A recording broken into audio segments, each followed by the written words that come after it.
Hello বন্ধুরা, কেমন আছো সবাই? তো অনেকদিন পর আবার হিয়ার ভিডিও নিয়ে চলে আসলাম। তো আমার মর্নিংটা শুরু হলো তো হিয়াকে নিয়ে। হিয়ার সকালবেলা দুষ্টুমি। তো একটু ওকে দেখো, ও যে সকালবেলায় এত দুষ্টুমি শুরু করেছে। সবথেকে বেশি মজার লাগে ও ঘুম থেকে ওঠে, ওকে যখন গুড মর্নিং করা হয় একটু হাসি দেয়, তারপর যেই অ্যালেক্সা একটু গান চালিয়ে দেওয়া হয়, তো খুব মজায় গান শোনে আর নাচতে থাকে। আর আমার কাছে যে ওর ওই হাসিটা আর ওর যে নাচটা, ওটা আমার সারা দিনের জন্য একটা এনার্জি দিয়ে দেয় আমাকে।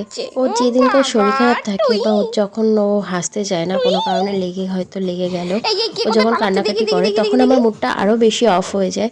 কারণ ও যে সারাদিন এরকম একটা স্মাইল দেয়, আশা করি এরকম স্মাইল দেখে কোনো দিন কারো দিনটাই খারাপ যেতে পারে না। তো আমার কাছে ওর জন্যে ওর এই হাসিটা খুবই ইম্পর্টেন্ট। ও হাসলে আমার সারাদিনের ক্লান্ত চলে যায়। তারপর গিয়ে তো শুরু হলো ওর আরও দুষ্টুমি সকালের, দেখেই নাও।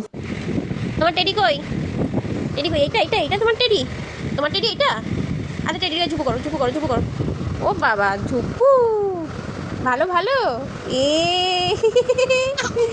টেডি আবার ঝুপু, আবার ঝুপু, আবার করো, আবার করো, আবার করো তো, আবার করো। এই ঝুপু, বা কি আরাম না টেডিটা। শুরু হলো সন্ধ্যাবেলার খেলা। সন্ধ্যাবেলায় ওর টেডির গায়ে ও পড়ছে, ওকে একটুখানি দেখিয়ে দিয়েছি, দেখ বাবা কি আরাম। সেখানে গিয়ে ও টেডির গায়ে পড়ে আরাম নিচ্ছে। আর তারপর পেয়ে গেল পটি। পটি করতে বসলে পটি হয় না পটিতে, ওকে দাঁড়িয়ে দাঁড়িয়ে পটি করতে হবে। জোর জবরদস্তি আমি বসিয়ে রেখেছি বলে সেখানে না আমি গান না, চালিয়ে দিতে বাধ্য হলাম। অ্যালেক্সাকে অ্যালেক্সা, বললাম অ্যালেক্সা গান চালাতে। শঙ্করজি কা ডমরু তো বাজে। এখানে গান চালানোর পর পটি করতে গিয়ে ডান্স। তো তো কারো বাড়িতে এমন কোনো বাচ্চা আছে যার পটি করতে গিয়ে ডান্স হয়? একটু দেখেই নাও ডান্সটা ওমা, পটি কেমন হচ্ছে, স্টাইলে হচ্ছে। তাও হচ্ছে। আবার পটি করতে বসে তার বাবু ডান্স দিয়ে যাচ্ছে। পটি হবে কি, ডান্স করতেই তো তোমাকে ব্যস্ত। দেখতে হবে না, কি আর আছে, কি তুমি আর পটি করতে পটি পারো। হবে? তো যেহেতু পটি করতে গেলে ডান্স হয় না? কিছু করার নেই, বসাতেই হবে, সে কারণে গানটাও আমাকে চালাতে হয়েছে। পটি করতে বাথরুম তারপর কোথায়? গিয়ে হ্যাঁ, খেলার ছলে ছলে একটু পটিটাও হয়ে গেল। হওয়ার পর তারপরেই বেরিয়ে গেলাম কোথায়, মামিকে দেখতে, কারণ মামির পায়ে ক্র্যাক হয়েছে। তো মামিকে দেখতে গিয়ে কী হলো, ওখানে দাদাভাইয়ের পিঠে ঘোড়া চড়তে শুরু করে দিল।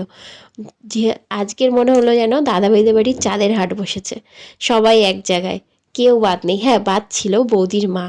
বৌদির মা চলে আসলে আরও পুরো কমপ্লিট হয়ে যেত। আর দাদাও ছিল বাকি, আর আমার দাদাভাইও ছিল, ডিউটি গেছিলো, আর ভাইজি গেছিলো পড়তে। এই কজন যদি থাকতো তারা পুরো ঘরটা পুরো এই কমপ্লিট হয়ে যেত। দুষ্টু।